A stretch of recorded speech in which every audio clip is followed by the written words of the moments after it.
Assalamualaikum warahmatullahi wabarakatuh. Kami dari kelompok 17. Pada kesempatan kali ini kami mengangkat tema online dalam bidang pakaian. Sebelumnya perkenalan, nama saya Emil Putat Adha, NIM 1923242 dari Prodi Pendidikan Musik, dan teman kelompok saya yang lainnya Felia Atika Triani dan Yumai Banali. Materi yang pertama akan saya sampaikan sistematika bisnis plan. Profil bisnis merupakan bisnis online yang menawarkan pakaian dengan desain dan gambar yang menarik. Keunggulan produk online ini menjaga elemen-elemen utama yang ditawarkan, antara lainnya yaitu: 1. Bahan berkualitas tinggi dan nyaman dipakai. 2. Jahitan yang rapi. 3. Metode pemasaran yang unik. 4. Pemasaran kaosnya bagus dan dibuat dalam jumlah terbatas. 5. Jaminan mutu dan kejujuran bisnis online. Poin kedua, market share.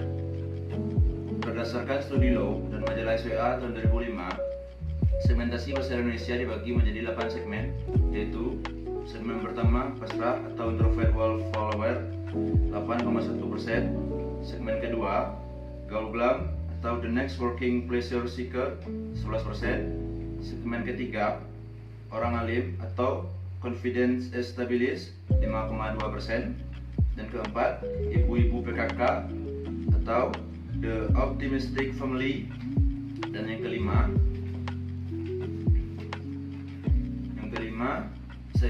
anak-anak nongkrong atau the change expected lab 10,5%, segmen keenam lembut hati atau cheerful humanis 12,1%, segmen ketujuh main untuk menang atau the savvy courtier 16%, segmen ke-8 bintang panggung atau the spontaneous fun loving 13,6%.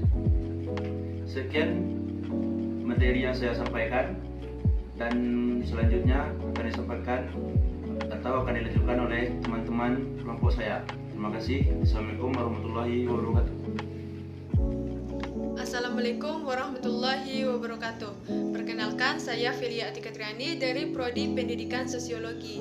Baiklah, di sini saya akan melanjutkan materi yang telah disampaikan oleh teman-teman tadi, yaitu materi berikutnya C. Strategi, Teknologi, dan Informasi. Yang pertama, majunya teknologi khususnya di bidang IT membuat masyarakat mengindikasikan meningkatnya aktivitas manusia di dunia maya atau secara online. Yang kedua, salah satu perilaku konsumen di Indonesia, yaitu khususnya anak muda sekarang, adalah berbelanja mengikuti tren atau zamannya. Yang ketiga, berbelanja di distro sudah merupakan kebiasaan baik anak muda di perkotaan maupun di daerah pedesaan. Yang berikutnya D. Produksi barang dan jasa.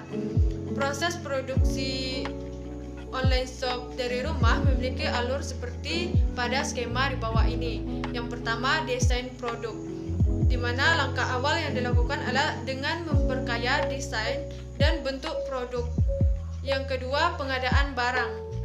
Desain-desain produk yang telah terseleksi akan dipublikasikan di web atau di media sosial.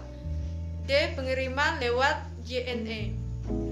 Dan materi yang ke E, pemasaran. Tahap pemasaran melalui beberapa tahap. Yang pertama, melalui internet atau internet marketing. Yang kedua, melalui pamflet-pamflet yang disebar di distro, kafe, kampus, atau daerah-daerah yang ramai.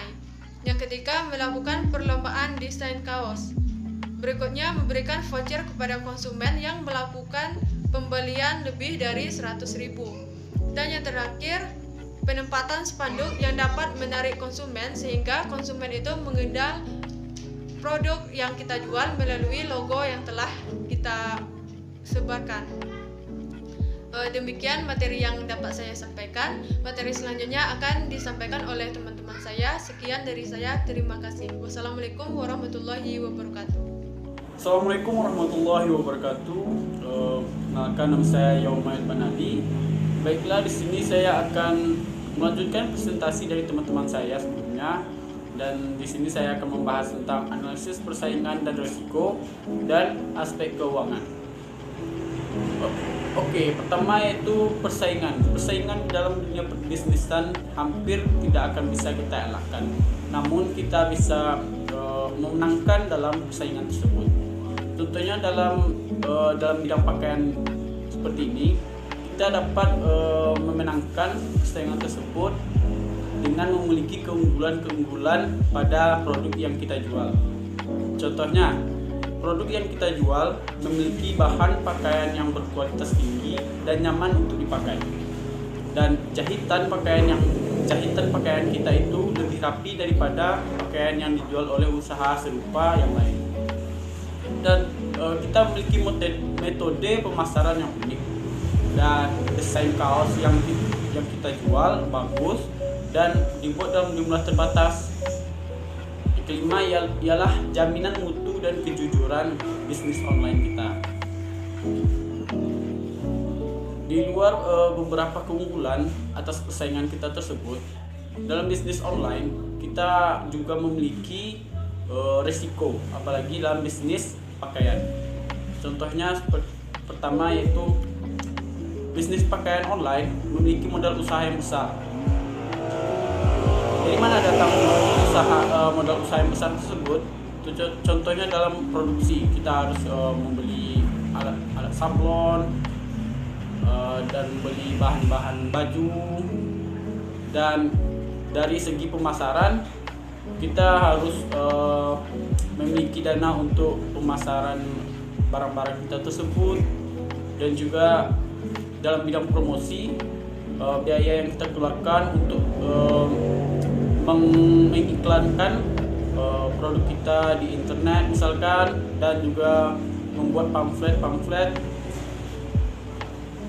mungkin itu membutuhkan modal usaha yang besar. Namun kita memiliki solusi, yaitu apabila kita bersama teman, kita mungkin bisa beriuran, dan apabila belum cukup, kita bisa meminjam modal di bank dan pengikut sertaan proposal bisnis plan ini di dalam berbagai ajang dan sebagainya.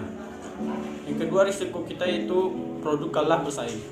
Sebagai bisnis yang digeluti banyak orang, bisnis baju online tersebut memiliki banyak persaingan di pasaran. Merek yang sudah lama mungkin lebih mendominasi pasaran tersebut.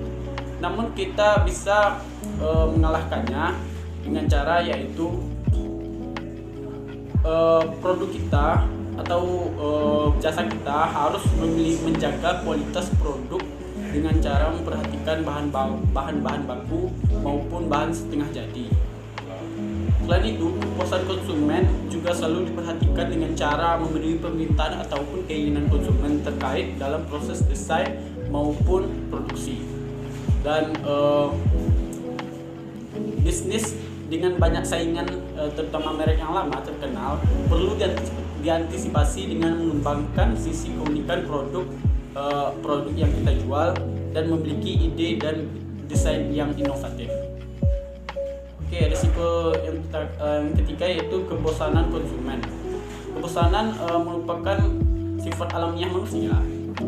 Namun untuk mengatasi kebosanan konsumen, kita dapat mengatasinya dengan cara meningkatkan kreativitas desain dan keunikan produk.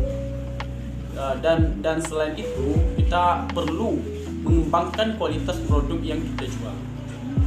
Yang keempat yaitu risikonya itu permasalahan transaksi dan tingkat kepercayaan konsumen akan bisnis online yang kita jual.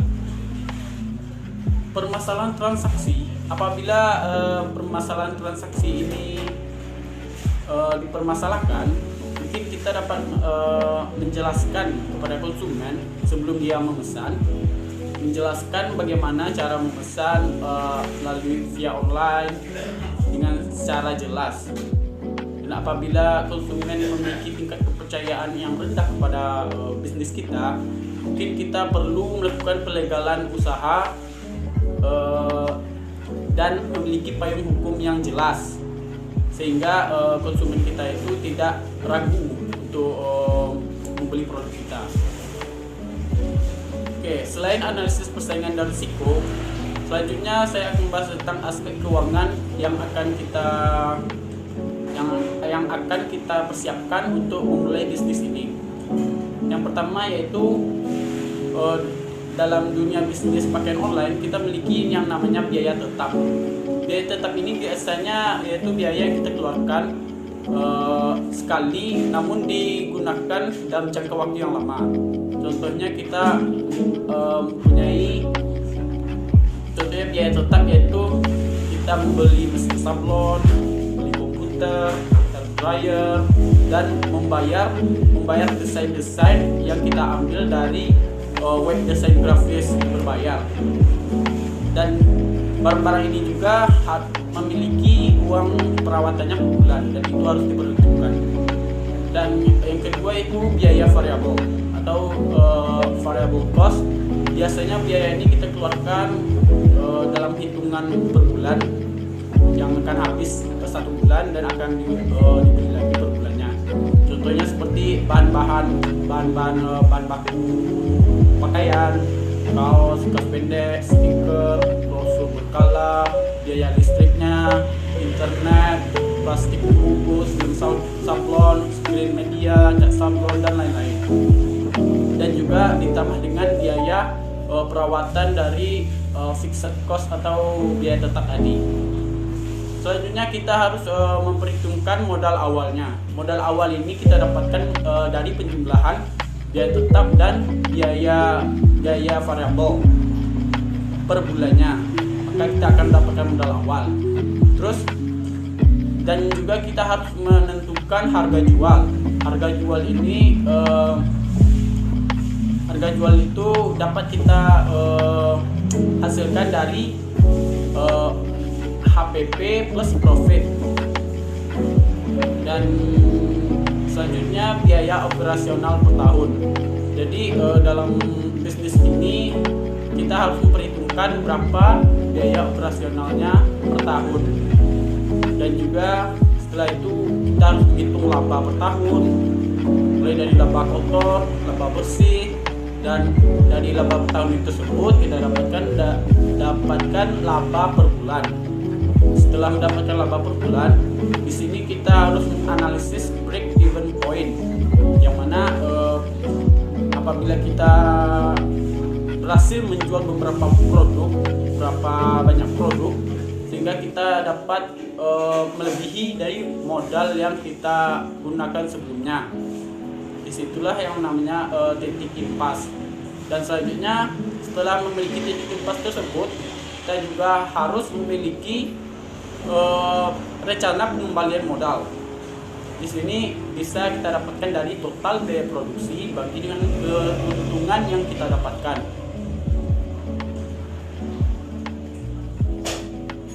Oke. Jadi modal ini akan kembali dalam beberapa jangka waktu tertentu apabila sudah melebihi dari modal yang kita keluarkan pada awalnya. Sebagai wirausaha yang bergerak dalam bidang pakaian online, kita harus memiliki upaya pengembangan bisnis ini dengan cara memiliki modal yang lebih besar agar menambah jumlah produk dan efisiensi keuntungan dari bisnis ini. Dan kita harus memiliki desain yang kreatif dan inovatif, sangat diperlukan apalagi dalam zaman sekarang, sehingga perlu adanya kerjasama dengan pihak luar untuk masalah ini agar variasi produk lebih banyak dan dapat menghindari kebosanan konsumen. Selanjutnya kita harus perlu melegalisasi bisnis agar konsumen percaya untuk bertransaksi online dengan usaha kita. Mungkin itu saja yang dapat saya sampaikan. Terlebih dan kurangnya mohon maaf. Wassalamualaikum warahmatullahi wabarakatuh.